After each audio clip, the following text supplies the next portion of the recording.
और हेडलाइंस के बाद अब खबरों को तफसील से जानेंगे।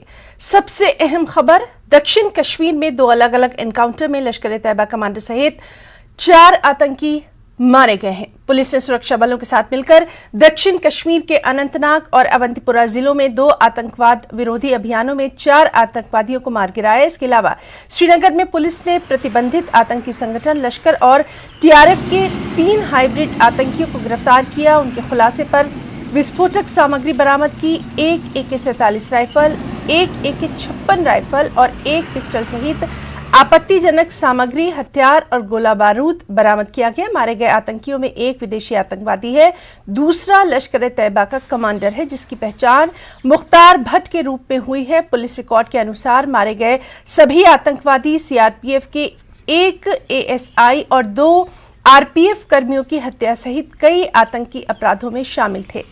सूत्रों के अनुसार मुख्तार भट्ट FT के साथ सुरक्षा बल शिविर पर फिदायीन हमले के लिए जा रहा था।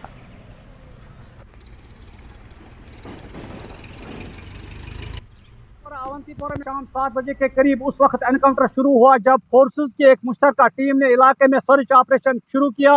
उस दौरान इलाके में छुपे मिलिटेंटों ने फोर्सेस पर फायरिंग की और एनकाउंटर शुरू हुआ।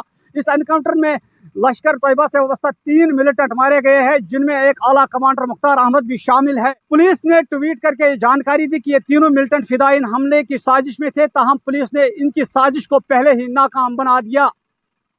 न्यूज़ 18 जम्मू कश्मीर लद्दाख हिमाचल के लिए मैं अवंतीपोरा से सईद मंजूर। एक तरफ से पूरे शोपियां में बैक टू विलेज